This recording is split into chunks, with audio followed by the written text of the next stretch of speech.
ये है इतिहास का सबसे अजीबो-गरीब घर बदलने का किस्सा। एक परिवार अपनी सारी दौलत और दर्जनों जानवरों को लेकर समंदर पार एक सुनसान टापू की तलाश में निकल पड़ा। महीनों भटकते रहे, लेकिन जमीन का नामो निशान नहीं मिला। तभी अचानक उन्हें एक विशालकाय कछुआ नजर आया। पिता ने उसे मारने की सोची, लेकिन बीच वाले बेटे ने चुपचाप एक रस्सी कछुए की तरफ फेंकी और कमाल हो गया। रस्सी सीधी जाकर कछुए की पीठ पर जा फंसी। अब वही कछुआ बना उनका नेविगेटर और कुछ ही देर में वे पहुंच गए एक जंगलों से घिरे खूबसूरत टापू पर। जैसे ही माँ किनारे पर उतरी, एक छिपकली ने डराकर स्वागत किया, लेकिन बच्चों के लिए ये टापू बन गया एक एडवेंचर लैंड। छोटा बेटा तो चुपचाप जंगल में घुस गया और क्या किया, अपने गन्ने से एक नन्हे हाथी को फांसने की कोशिश करने लगा, मगर क्या पता था कि उसी झाड़ियों में एक बघेरा घात लगाकर बैठा है। जैसे ही हाथी फंसा, बाघ बाहर निकल आया। बच्चा डर के मारे भाग खड़ा हुआ और हाथी को अकेला छोड़ गया। तभी एक लकड़ी की छड़ी बाघ पर आकर गिरी। वो बच्चा गया नहीं था, हथियार लेने गया था।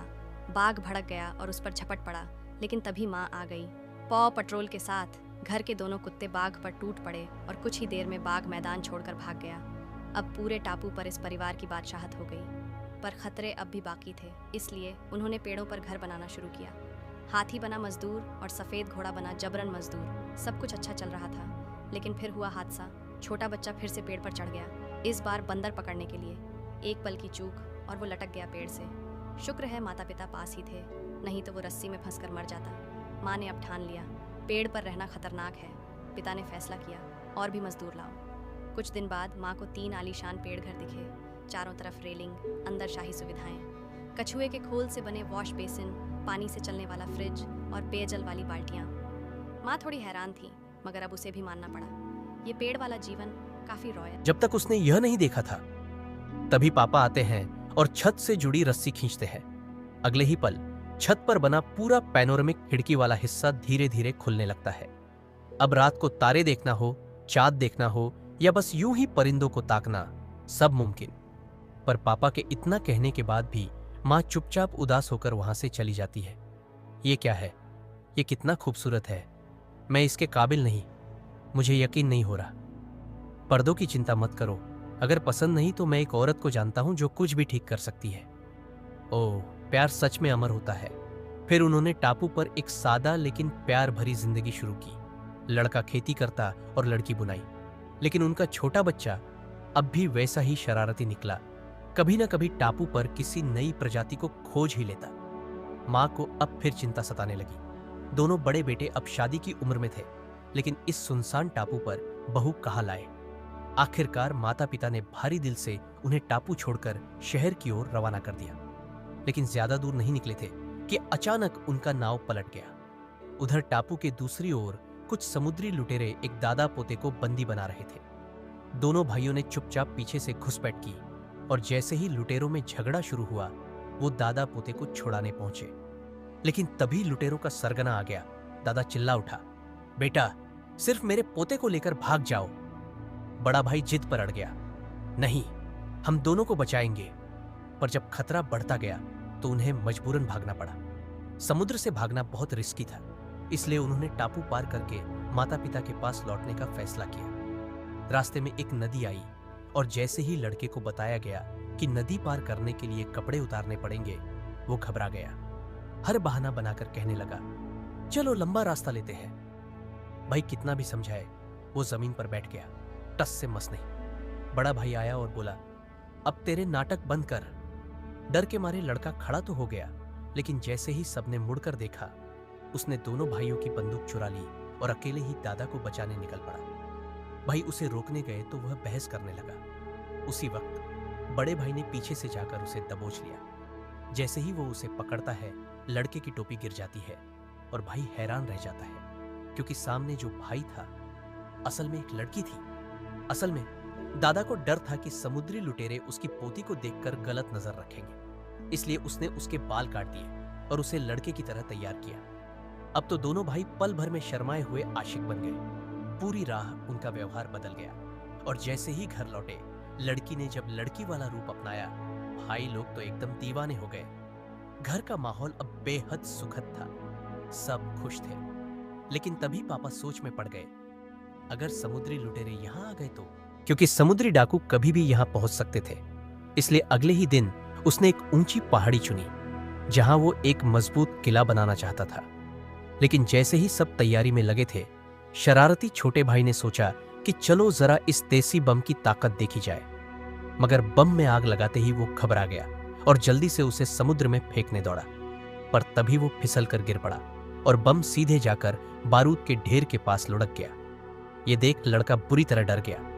अभी फटने में थोड़ा वक्त था तो उसने हिम्मत जुटाई, बम उठाया और दौड़ पड़ा पहाड़ी की तरफ, ताकि नीचे मौजूद बड़ों को धमाके की आवाज न सुनाई दे।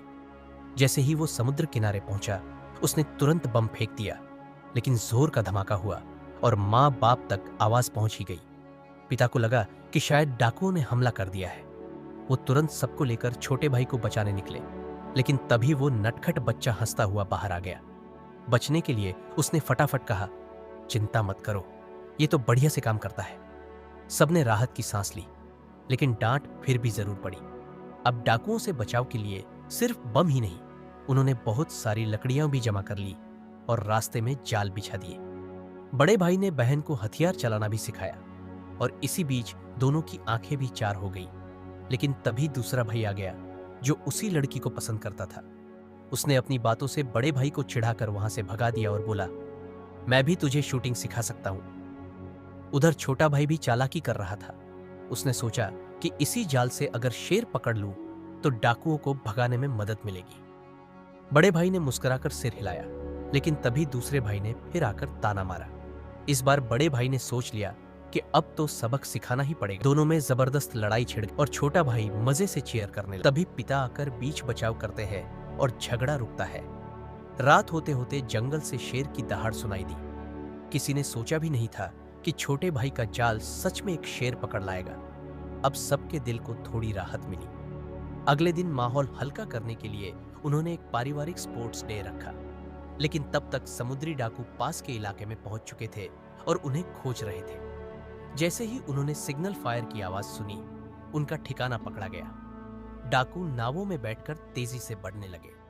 सौभाग्य से एक लड़की जो प्रतियोगिता में गिर गई थी, उसने वक्त रहते खबर पहुंचा दी। सब तुरंत पहाड़ी की तरफ भागे जहां सारे जाल लगे थे। जानवर अभी भी समुद्र तट पर ही थे। लड़के को डर था कि कहीं हाइदाओ, समुद्री डाकू उसके दोस्तों को नुकसान न पहुंचा दें। इसलिए इसी बीच हाइदाओ झुंड के झुंड में उनकी ओर बढ़ने लगे। तभी पापा ने सभी को योजना के अनुसार काम करने का आदेश दिया। हाइदाओ जैसे ही पुल पर चढ़े, बड़े भाई ने तुरंत रस्सी खींच दी और सारे हाइदाओ धड़ाम से पानी में गिर पड़े। फिर मौका देखकर दूसरे भाई ने भी तीर चलाना शुरू किया।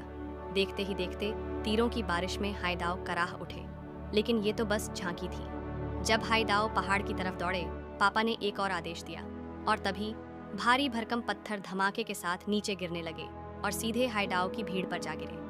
अभी तक जो दल बहुत बड़ा लग रहा था, वो पल भर में तितर बितर हो गया। हाइदाओ बेतहाशा भागने लगे। तब पापा ने कहा, अब असली हथियार चलाओ। लड़का तो कब से इंतजार में था। उसने एक बम जलाया और फेंक दिया। बम सीधा जाकर हाइदाओ के सरदार के पैरों के पास गिरा। सरदार ने उसे एक नारियल समझकर हल्के में लिया और पीछे फेंक दिया। लेकिन अब लगातार बम फटने लगे और हाइदाओ की हालत और खराब हो गई। हालांकि बम घर में बने थे, इसलिए उनका असर सीमित था। हाइदाओ फिर से चढ़ाई करने लगे। तब पापा ने आखिरी हथियार इस्तेमाल करने का फैसला किया। भारी लकड़ियां एक साथ नीचे लुढ़का दी गईं। हाइदाओ कुछ समझते उससे पहले ही कुचले गए। 2 लकड़ियां सीधा जाकर बाघों के गड्ढे में गिरी और बाघों ने आखिरी हमला किया। आखिरकार हाइदाओ चारों तरफ भागने लगे। उनका सरदार भी हार मानकर सफेद झंडा लहराने लगा। सब लोग जीत की खुशी में झूम उठे, लेकिन किसी को पता नहीं था कि सरदार वक्त खींच रहा था ताकि उसकी टुकड़ी पीछे से हमला कर सके। तभी लड़के का हाइदाओ अलार्म बज उठा और उसने पीछे से आने वाले हाइदाओ को वक्त रहते पकड़ लिया। भूगोल का फायदा लेकर उन्होंने दुश्मन को कुछ समय के लिए रोका, लेकिन हाइदाओ की संख्या बहुत ज्यादा थी। वे फिर से चढ़ाई कर गए और पास की लड़ाई शुरू हो गई।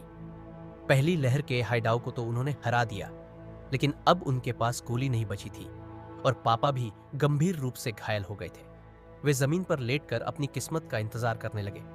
तभी समुद्र की ओर से एक जोरदार धमाका हुआ और सारे हाइदाओ डरकर भाग खड़े हुए।